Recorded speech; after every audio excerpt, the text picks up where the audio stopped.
Bonsoir et bienvenue dans Questions d'actu. 4 cités des métiers et des compétences à ce jour et 7 d'ici la fin de l'année.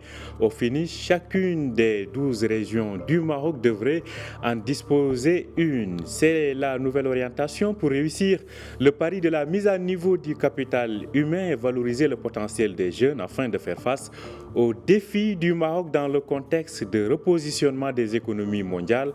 Comment faire en sorte que ces cités puissent refléter les potentialités et spécificités de chacune des régions tout en réussissant à répondre aux enjeux nationaux? Quels sont les besoins sur le plan économique et comment ces cités peuvent-elles contribuer à offrir au marché du travail la réponse idoine? Quels benchmarks sont possibles avec d'autres modèles? Toutes ces questions, nous les posons à nos trois invités. Il s'agit d'Abdelilah Atid, il est expert en stratégie des entreprises. Il est avec nous depuis Casablanca. Bonjour à vous. Bonjour, c'est Omar et bonjour à nos invités et à nos téléspectateurs aussi. Merci. Nous avons aussi Khalid Ben Ali, économiste depuis Tétouan. Bonjour. Merci beaucoup, merci pour l'invitation et merci beaucoup encore une fois. Merci, avec un grand plaisir, nous retrouvons Sidris Essaoui, économiste, analyste économique depuis Rabat. Bonjour Essaoui. Bonjour cher ami. Alors, toutes ces questions, nous allons donc les évoquer avec vous et c'est dans un instant.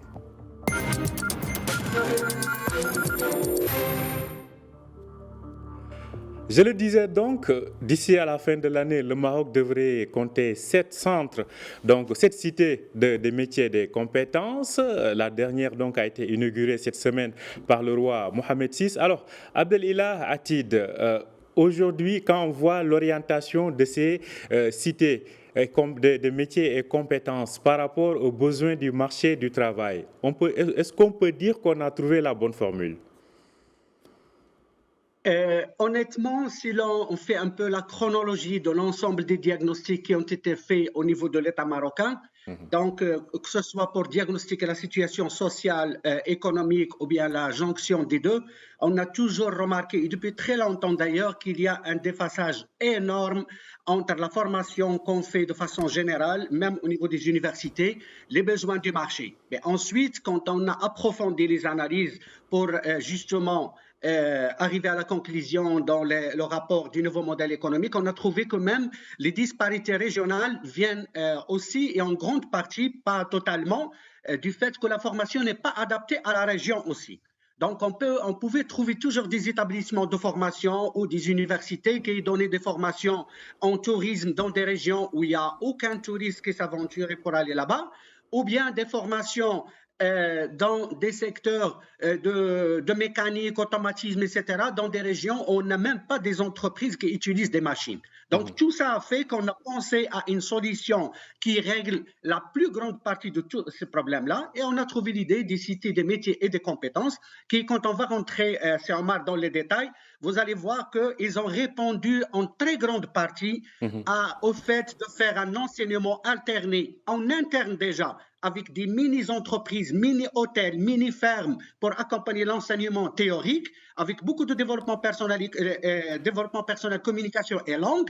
Et ça facilite déjà de trouver des stages aux étudiants parce qu'ils ne vont pas faire perdre aux hôtels, aux entreprises leur temps en leur apprenant l'ABC qui relève de la compétence des cités de métiers et de compétences. Très bien. Donc, en tout cas, c'est une réponse par rapport aux défis actuels. Alors, Khalid Ben Ali, vous êtes économiste, vous suivez cette évolution-là. Je disais tout à l'heure, est-ce qu'on a trouvé la bonne formule? Mais aujourd'hui, est-ce qu'on s'inscrit en même temps sur les enjeux du futur pour le Maroc, notamment ces métiers qu'il faut développer pour répondre à ces enjeux de repositionnement? Pour répondre à votre question, je crois qu'il faudrait redimensionner et recadrer le projet en totalité depuis le moment où il a été entamé. C'est-à-dire qu'il y a une vision à avoir 12 cités des métiers et des arts. C'est une situation souhaitée. Cette situation souhaitée vient répondre à une situation actuelle avant la mise du projet où il y avait toujours cette discordance entre la formation et le marché d'emploi. Mais rappelons aujourd'hui qu'on est face à un grand changement entamé déjà depuis la mise en place de la régionalisation, c'est-à-dire chaque région doit compter sur elle-même pour faire prévaloir ses capacités d'investissement, ses capacités en termes de valeurs humaines, en termes de compétences, et œuvrer pour le développement de la région, pour limiter toutes les disparités régionales, bien sûr tout en gardant un lien avec l'évolution et l'évolution totale du pays et la modernisation du pays. Le deuxième élément, c'est que le projet vient dans un contexte aussi de la mise en œuvre de la charte d'investissement par laquelle il est attendu qu'il y aurait une transformation de la cartographie d'investissement en passant de 65 à plus de 70% actuellement pour le secteur public à une nouvelle tendance où le secteur privé serait le porteur à travers 2 tiers des investissements et 1 tiers pour le secteur public. Le troisième élément, c'est que ça coïncide encore avec la mise en œuvre et le lancement du nouveau modèle de développement économique.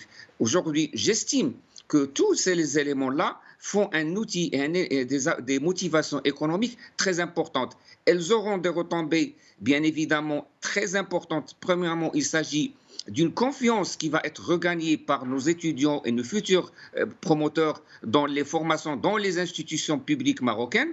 Deuxième élément, ça ne manquerait pas d'avoir des retombées positives en termes d'évolution économique, sachant actuellement, par exemple, si une lecture synchronisée de l'inauguration des centres des métiers qui a été précédée par la cérémonie où il a été présenté à Sa Majesté les voitures avec une connotation et une vision marocaine.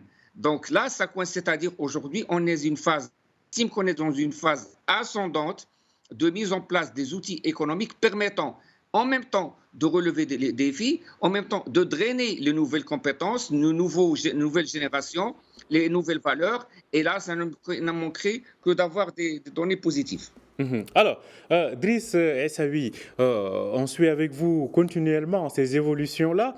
Alors, il y a environ 216 filières et 17 secteurs d'activité qui sont concernés, donc à travers ces cités des métiers et des compétences. Si on décline maintenant sur le plan régional, est-ce que ces cités, au terme, normalement on doit en avoir dans chacune des 12 régions, est-ce que ces cités pourront suffisamment mettre en valeur les potentialités de chaque région? Driss Essaoui.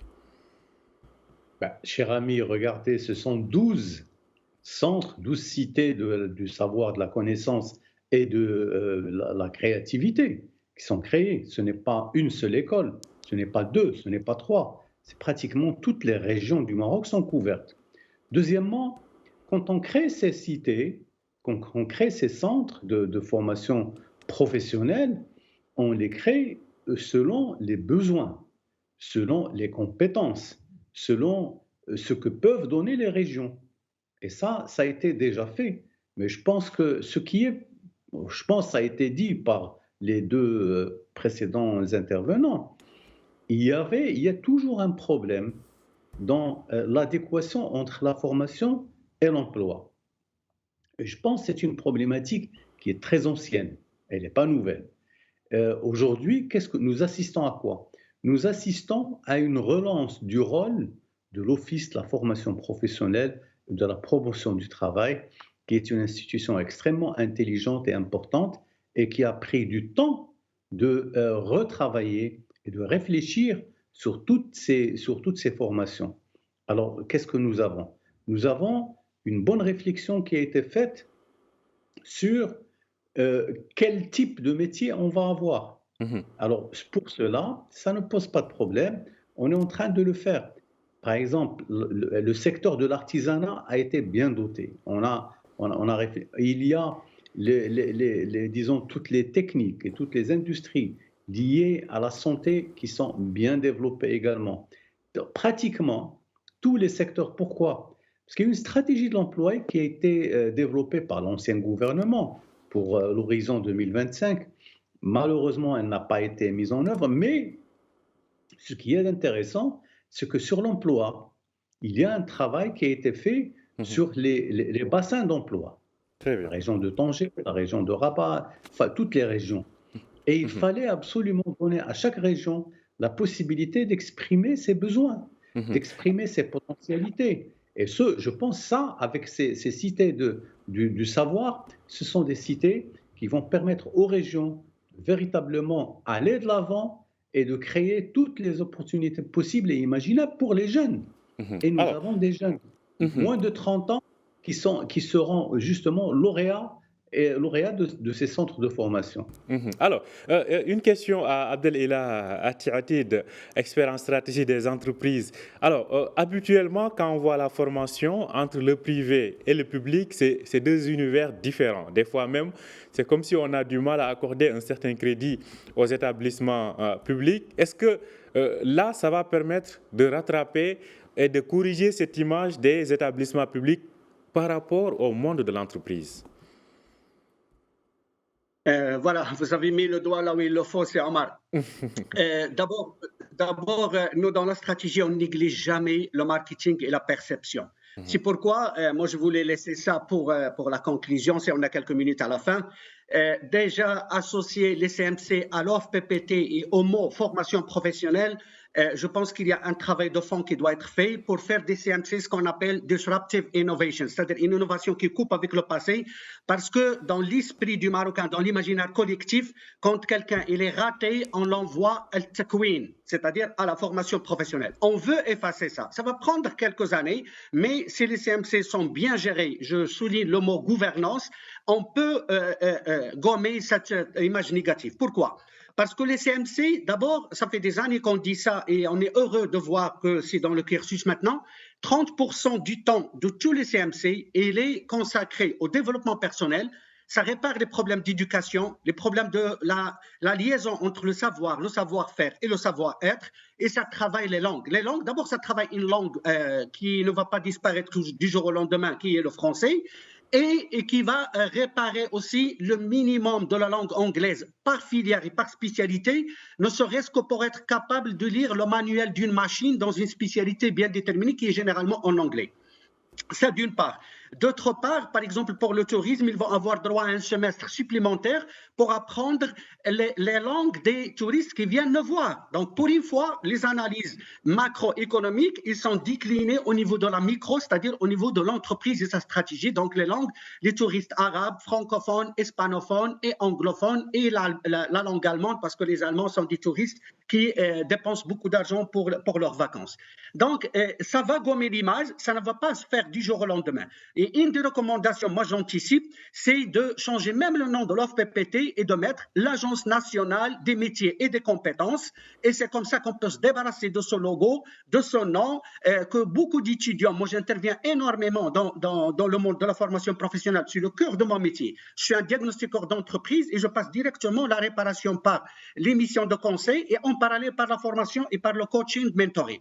Il faut que ça devienne l'Agence nationale des métiers et des compétences et d'effacer ce logo, cette identité visuelle. Pourquoi ? Parce qu'elle joue un rôle très important dans l'imaginaire collectif qui, malheureusement, moi j'ai intervenu dans beaucoup d'autres émissions où les étudiants, quand ils vont dans la formation professionnelle, ils ont le droit qu'ils sont dans une case de dernier recours, ce qui n'est pas toujours vrai. Moi j'ai toujours dit, et je le dirai dans les détails par la suite quand mes deux collègues auront leur droit de parole, la passerelle la plus sûre dans le monde entier, j'ai l'expérience espagnole et canadienne, là où j'ai travaillé comme consultant, pour faire une TPE, vaut mieux faire la formation professionnelle et avoir un métier que d'avoir un bac plus 8 dans la haute finance. Qu'est-ce qu'on va faire ? On va ouvrir une banque, ce n'est pas viable. Donc, quelqu'un qui fait la mécanique, l'automatisme, l'électricité, après 4-5 ans dans l'entreprise, il va collecter un peu d'argent et beaucoup d'expérience dans la gestion des relations avec les clients, avec les employés, etc. Il peut prétendre à ces bouffées d'oxygène que Sa Majesté a initiées, Força, Intelaca et beaucoup de subventions par ministère que très peu de gens connaissent, et pour faire une petite entreprise. Avec un gros diplôme dans un monde virtuel, créer une entreprise, c'est beaucoup plus difficile. Alors, très bien. On va essayer d'aller très rapidement pour chacun afin d'évoquer le maximum de questions. Khalid Ben Ali, la qualité de la formation par rapport aux enjeux qui se posent. On sait que le monde des entreprises est exigeant. Aujourd'hui, la compétition économique, le Maroc s'est inscrit sur une dynamique de compétition par rapport à son environnement et par rapport à la demande mondiale qu'il faut satisfaire. la qualité de la formation, aujourd'hui, selon vous, où est-ce qu'il faut mettre le curseur? Au-delà de la vitrine qui peut apparaître extrêmement alléchante et attractive, en termes de qualité de la formation, à quel niveau, selon vous, faudrait mettre le curseur? Si vous permettez, je vais rebondir par 2 ou 3 petites choses sur ce qu'a dit mon collègue Aïd. Je dirais que le projet est évolutif, complémentaire, et il a des finalités assez importantes qui vont un peu impacter et retransformer l'économie marocaine. Je dirais qu'aujourd'hui, si nous voulons que la cité, les institutions des arts et métiers soient innovatrices, soient créatrices de valeurs, soient promoteurs de nouvelles valeurs et de nouvelles valeurs économiques, ben, il faudrait qu'on mette à la place une formation où il y a un bon dosage entre la théorie et la pratique. Parce qu'aujourd'hui, prenons beaucoup de masters au niveau des universités marocaines, sans vouloir faire de jugement ou bien faire une critique, mais je dirais que l'aspect pratique, un stage de 2 mois ou 3 mois n'est pas suffisant. Aujourd'hui, à travers la Cité des Arts et Métiers, on devrait peut-être réfléchir et développer davantage une vision d'alternance emploi, permettre aux étudiants de tester concrètement ce qu'ils sont en train de faire au fur et à mesure. Pourquoi?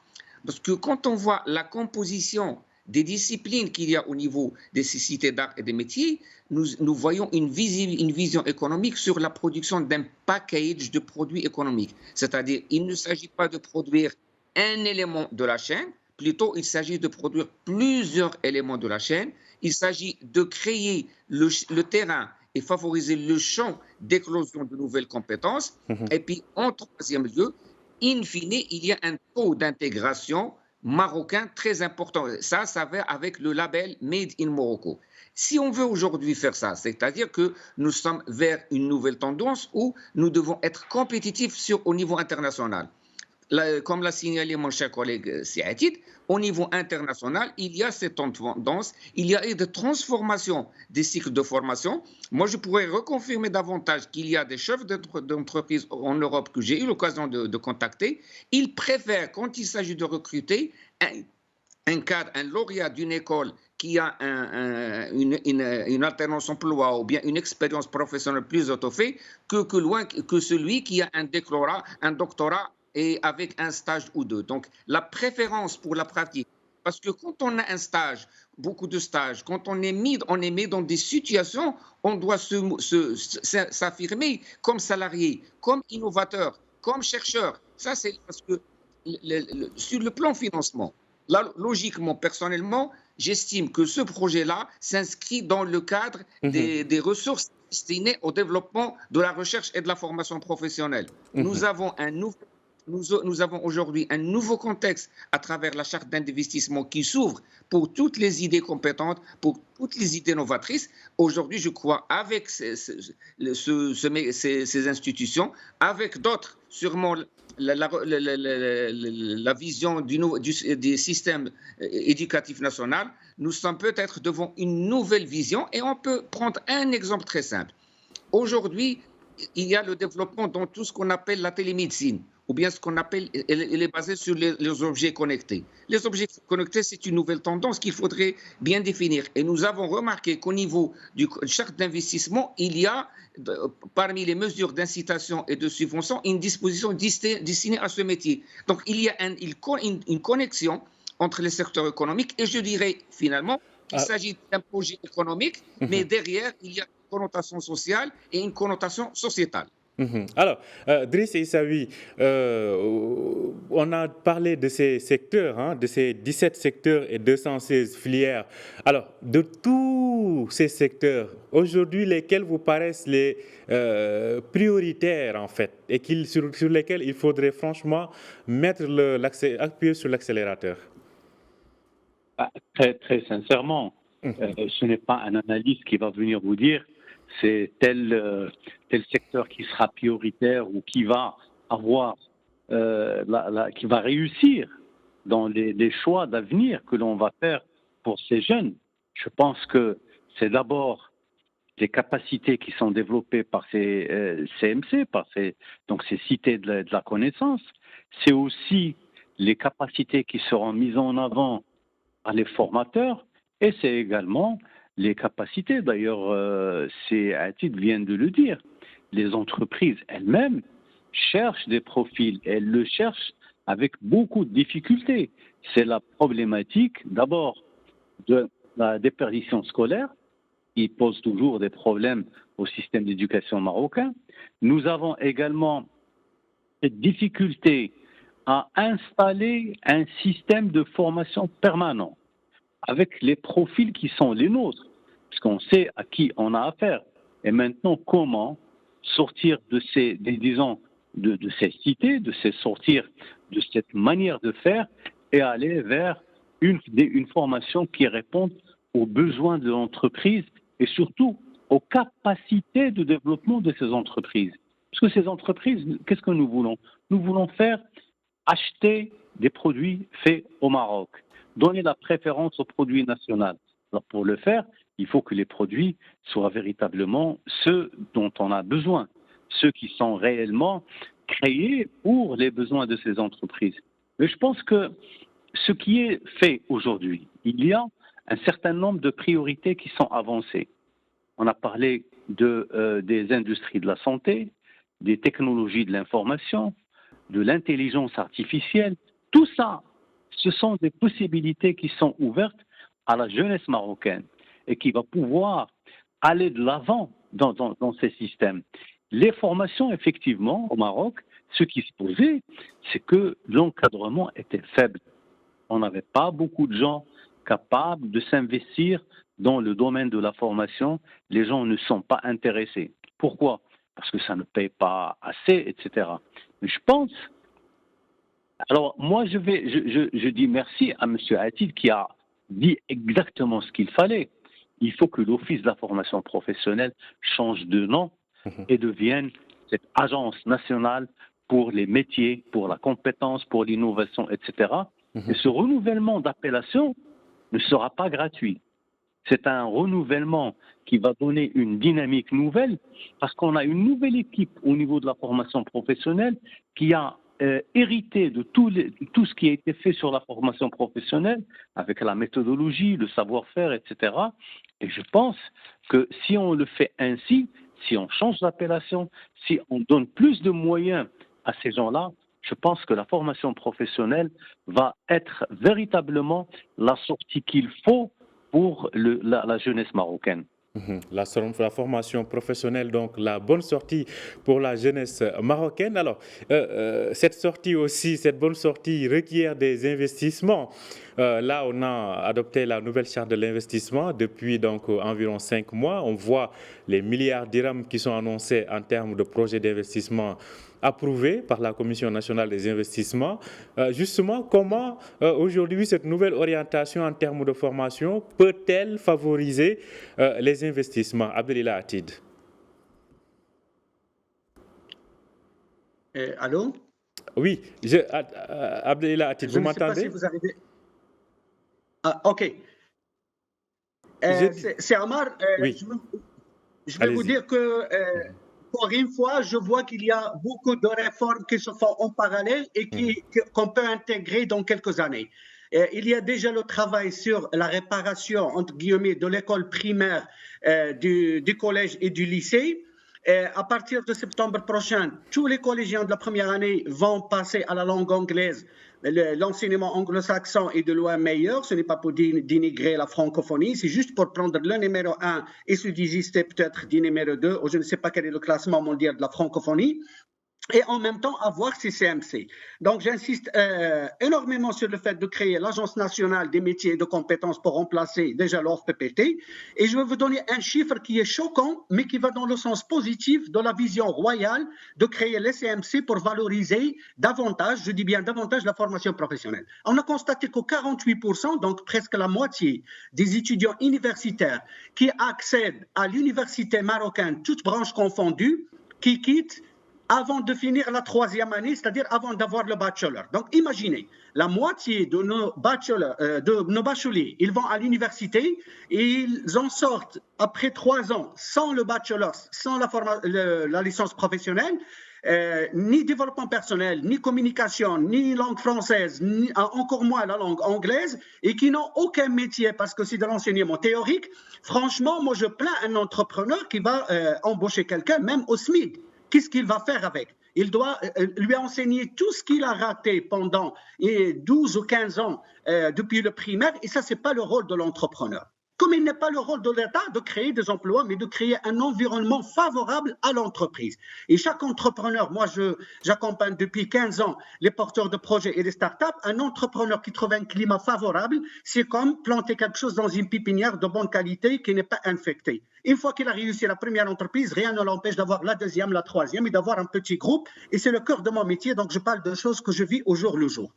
Donc les CMC, ils répondent en parallèle avec la réforme de l'enseignement primaire et secondaire à un besoin de travailler essentiellement le développement personnel, les langues, faire la liaison entre le savoir, le savoir-faire et le savoir-être et accompagner tout ça par une vision internationale. Et l'ensemble, il est accompagné par le nerf de la guerre.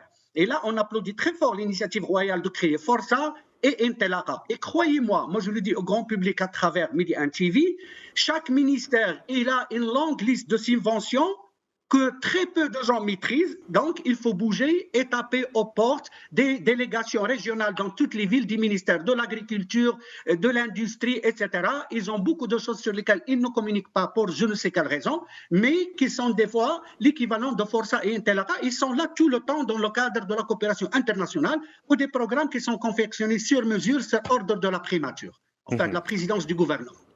Alors, je reste sur cette question d'investissement et je redirige la question vers Khalid Ben Ali. Je disais tout à l'heure, en quoi cette nouvelle stratégie peut vraiment favoriser les investissements, aussi bien dans le domaine de la formation, mais aussi de façon globale pour attirer des investissements, que ce soit nationaux ou internationaux.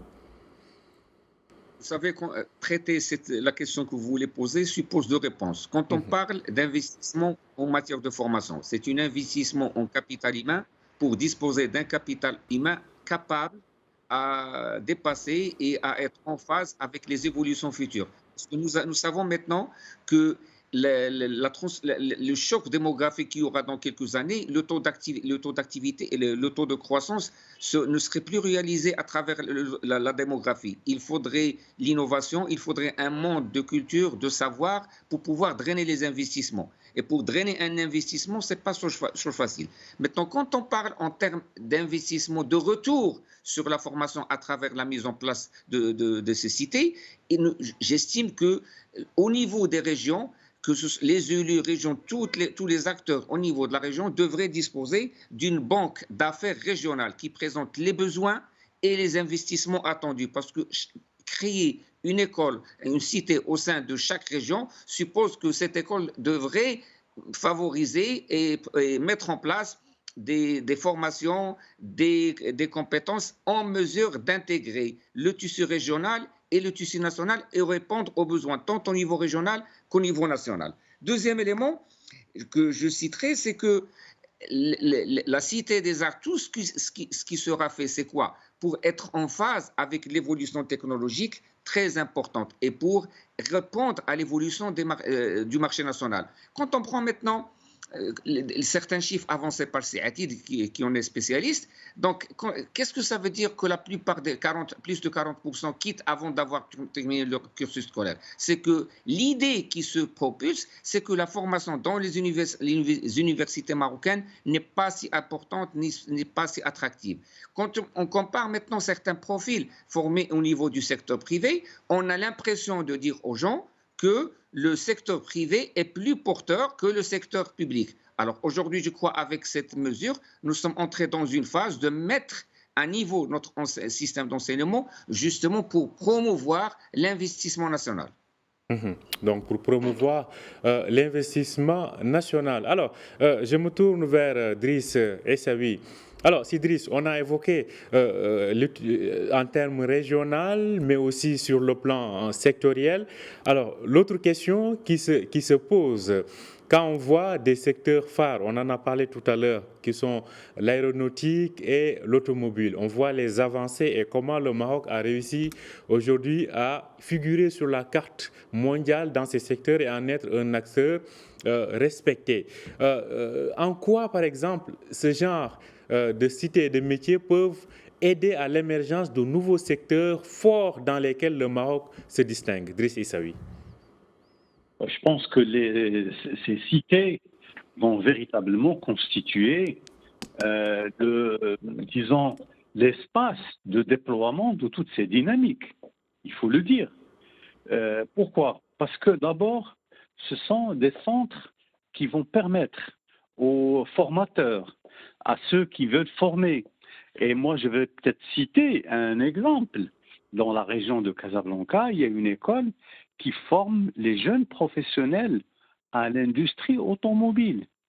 Qui gère cette école? Qui d'abord, c'est le ministère de l'Éducation et de la Formation qui en est, qui chapeaute. Mais le gérant direct, c'est un membre de la CGEM locale. C'est un professionnel qui vient du monde de l'entreprise et c'est lui qui gère les tenants et les aboutissants de tout ce qui touche à cette école. Et c'est une école qui réussit. Elle fait quoi? Ce sont des Coréens qui ont financé ce centre.